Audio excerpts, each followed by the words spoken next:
Okeyki. En mai 2021, 2 jours avant que Didier Deschamps annonce le retour de Karim Benzema en équipe de France après 5 ans et demi d'absence, sa résidence de vacances en Bretagne a été taguée. Sur le mur, un seul mot, écrit en grand, raciste. Voilà où en était rendu, à cette époque, l'homme qui allait devenir le sélectionneur le plus titré de l'histoire du football français.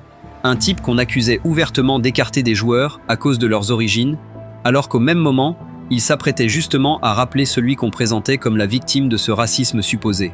Et pourtant, cette histoire ne commence pas avec Benzema. Elle commence bien avant. À une époque où on ne reprochait pas à Deschamps d'être trop dur avec les joueurs issus de l'immigration, on lui reprochait simplement de ne pas avoir de talent du tout. Dans le Pays basque où il grandit, personne ne voit en lui un crack. Il est trop petit, trop lent, pas assez technique pour les recruteurs qui passent, et ce sera son drame pendant toute sa carrière de joueur, ne jamais être celui qu'on vient voir jouer, mais toujours celui qui fait gagner. En septembre 1996, la veille d'un choc de Ligue des Champions entre la Juventus de Turin et Manchester United, Eric Cantona, son ancien coéquipier en équipe de France, décide de régler ses comptes dans la Gazzetta dello Sport. Il balance qu'un joueur comme Deschamps, on en trouve à tous les coins de rue, qu'il n'est rien de plus qu'un porteur d'eau pour les vrais artistes du jeu. Le surnom colle à la peau de Deschamps pour les 20 années suivantes. Ce que Cantona ne dit pas, c'est que ce même été, c'est justement Deschamps qui a hérité du brassard de capitaine que lui-même convoitait, après que sa suspension pour son coup de pied façon kung-fu sur un supporter de Crystal Palace lui a fermé pour toujours les portes des Bleus. Autrement dit, l'insulte du porteur d'eau, c'est surtout la rancœur d'un homme qui vient de perdre sa place face à celui qui vient de la prendre. Sauf que le porteur d'eau, justement, il a fini par porter beaucoup plus de trophées que la plupart des artistes dont parlait Cantona. Capitaine de l'Olympique de Marseille, à seulement 24 ans, il soulève la Ligue des Champions en 1993, la toute première et la seule à ce jour pour un club français. Il file ensuite à la Juventus, où il retrouve un certain Zinedine Zidane, arrivé lui aussi à Turin en 1996, et enchaîne 3 titres de champion d'Italie, ainsi qu'une Ligue des Champions supplémentaire en 1996, cette fois face à l'Ajax au tir au but. Passage éclair à Chelsea, où il repart avec la FA Cup, puis un dernier tour de piste à Valence, où le club perd de nouveau une finale de Ligue des Champions au tir au but, face au Bayern Munich en 2001. Entre-temps, il y a eu 1098, la Coupe du Monde à domicile, le brassard autour du bras, la victoire 3-0 en finale face au Brésil. Il y a eu 2000 aussi, l'Euro remporté avec un but en or de Trezeguet en finale contre l'Italie. Deschamps devient alors le seul capitaine français à réaliser le doublé Coupe du Monde Euro, et il le fait en étant, sur le papier, le joueur le moins doué de son propre 11 de départ. Alors forcément, quand il raccroche les crampons en 2001, personne ne s'attend à ce qu'il devienne un grand entraîneur, on s'attend juste à ce qu'il soit un bon capitaine de vestiaire, rien de plus. Sauf que la même année, à peine retraité, il prend les commandes de l'AS Monaco, un club moyen du championnat français, et dès la phase de groupe de la Ligue des Champions 2003-2004, il inflige au Deportivo La Corogne une correction 8-3 avec un quadruplé de Dado Pso. En quart de finale, Monaco hérite du monstre du tirage, le Real Madrid des Galactiques, Zidane, Ronaldo, Figo et Beckham alignés ensemble. Le match aller à Bernabéu se termine par une défaite 4-2 et tout le monde enterre déjà les monégasques. Sauf qu'au retour, au stade Louis II, Deschamps sort une équipe transformée, Giuli inscrit un doublé dont un talonnement resté dans les mémoires du football français, Morientes en rajoute une couche contre son ancien club et Monaco l'emporte 3-1, se qualifiant à la différence de buts marqués à l'extérieur. Sur la lancée, Monaco élimine ensuite Chelsea en demi-finale, avant de buter en finale sur un FC Porto emmené par José Mourinho, battu nettement 3-0. Défaite en finale donc. Mais peu importe. Un entraîneur de 35 ans venait de faire jouer l'Europe entière, avec un club qui n'avait clairement pas les moyens de ses adversaires. En 2006, la Juventus, reléguée administrativement en Série B, à cause du scandale du Calciopoli, vient le chercher précisément pour ça, pour remonter le club en première division, malgré une pénalité de points au départ de la saison. Deschamps fait le travail en une saison, obtient la montée, puis quitte le club, en désaccord avec une direction qui refuse de lui donner les moyens de viser plus haut une fois remonté en Serie A. Après une pause de 2 ans, il revient en 2009 sur le banc de l'Olympique de Marseille, le club où il avait été capitaine 15 ans plus tôt. Et là, il fait quelque chose que personne n'avait réussi depuis 1992, il ramène le titre de champion de France à Marseille en 2010, mettant fin à 18 ans de disette, pour un club qui restait pourtant l'un des plus grands noms du football français. Il enchaîne avec 3 coupes de la Ligue consécutives et 2 trophées des champions, 6 titres nationaux en seulement 3 saisons.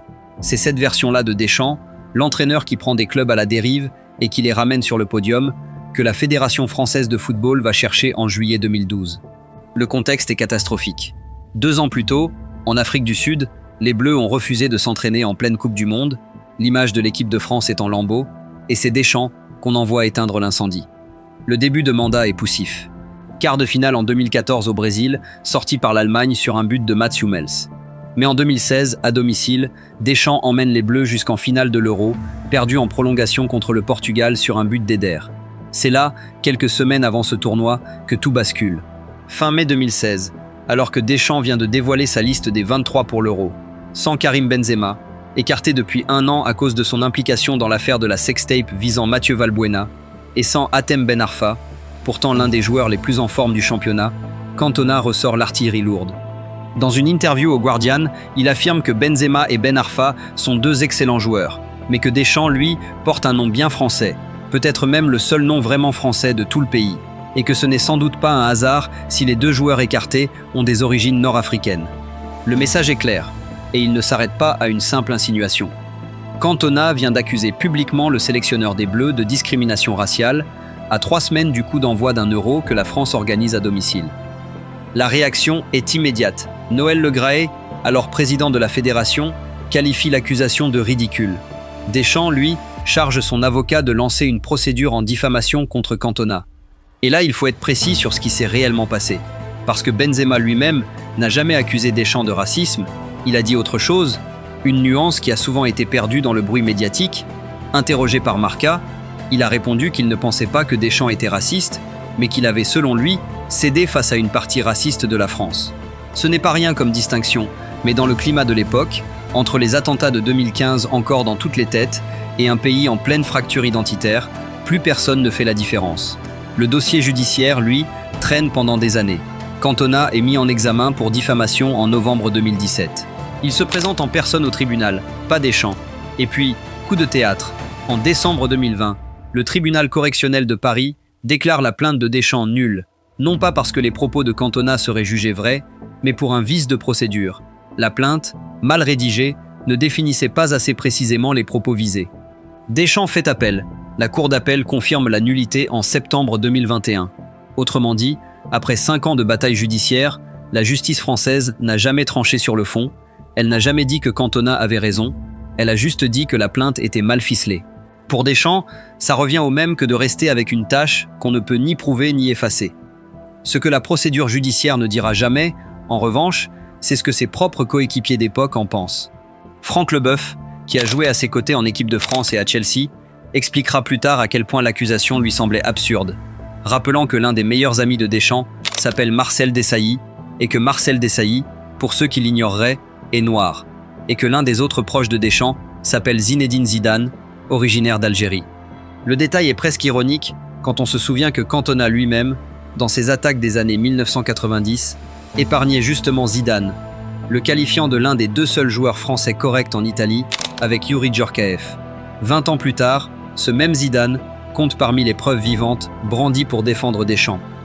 Alors quand, en mai 2021, Deschamps convoque Karim Benzema pour l'Euro repoussé d'1 an à cause du Covid, 5 ans et demi après sa dernière sélection, la nouvelle fait l'effet d'une bombe. Deschamps justifie ce choix en expliquant simplement que tout le monde a le droit à l'erreur et que le maillot bleu est au-dessus de son cas personnel. C'est 2 jours avant cette annonce que sa maison bretonne est taguée du mot « raciste », comme pour dire que même en réintégrant le joueur qu'on prétendait victime de son racisme, il ne parviendrait jamais à s'en dépêtrer complètement. Dans le vestiaire, tout le monde n'est pas ravi non plus.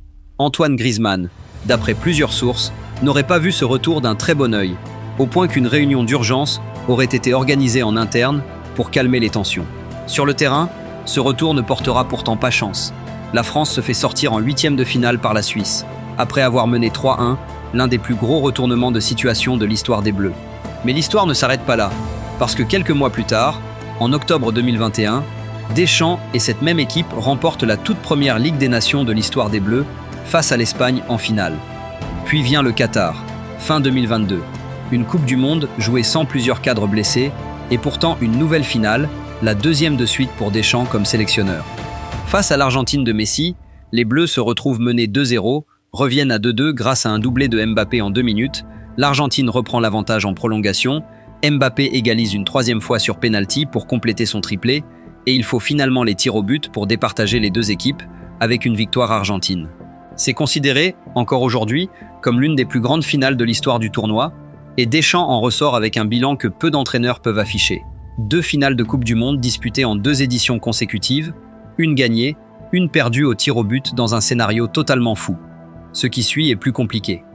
À l'Euro 2024, en Allemagne, la France atteint de nouveau les demi-finales, encore stoppée par l'Espagne, future championne du tournoi, à Munich. Mais le vrai problème, ce n'est pas la défaite, c'est la manière. Les Bleus terminent le tournoi avec seulement 4 buts marqués sur l'ensemble de la compétition, dont 2 contre leur propre camp offerts par les adversaires. Un scandale offensif pour une équipe qui aligne pourtant Mbappé, Griezmann et toute une génération censée dominer l'Europe.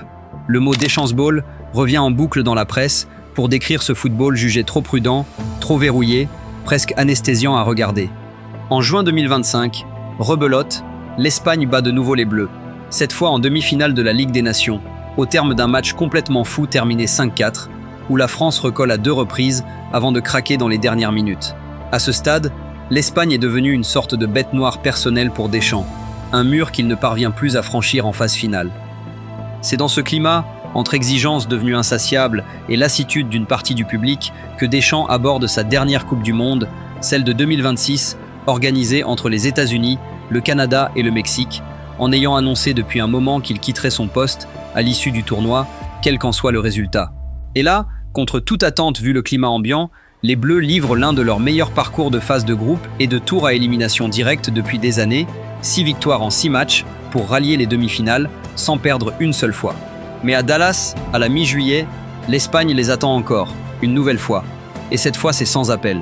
Oyarzabal puis Porro inscrivent les 2 buts qui éliminent une France pourtant invaincue jusque-là, mettant fin à la série de finales consécutives amorcée en 2018.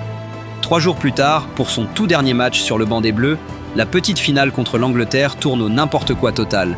10 buts inscrits à eux deux, l'Angleterre l'emportant 6-4 au terme d'un scénario abracadabrantesque, une manière presque comique de clore 14 ans de mandat sur un ultime frisson plutôt que sur une note tranquille.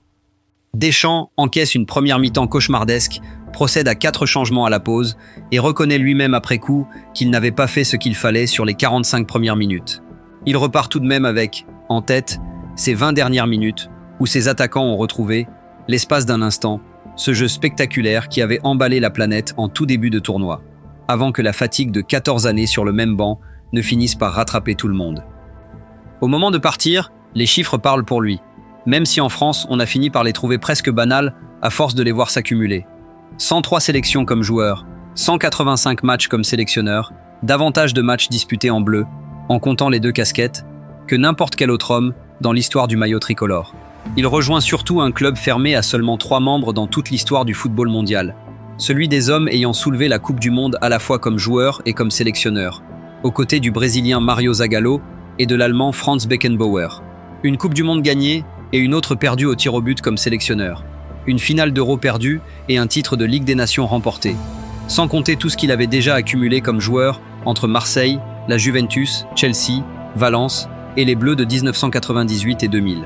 Peu d'hommes, dans toute l'histoire du football européen, peuvent aligner un palmarès aussi dense en cumulant les 2 vies, celle de capitaine et celle de patron de banc de touche. Et c'est peut-être ça, la vraie ironie de toute cette histoire. Cantona l'a traité de porteur d'eau parce qu'il n'avait, disait-il, rien d'un artiste. Une partie de la France l'a soupçonné, ou accusé ouvertement, d'écarter des joueurs pour de mauvaises raisons, sans qu'aucun tribunal ne vienne jamais trancher la question, dans un sens ou dans l'autre. Et pendant tout ce temps, pendant que le débat sur sa personnalité tournait en boucle sur les plateaux et dans les tags sur les murs de sa maison, l'homme continuait simplement à ramasser des titres, saison après saison, sélection après sélection, jusqu'à devenir, sans que personne n'ait besoin de le déclarer officiellement, le sélectionneur qui aura le plus gagné de toute l'histoire des Bleus. Le porteur d'eau, finalement, aura porté plus de trophées que n'importe quel artiste que la France ait jamais produit.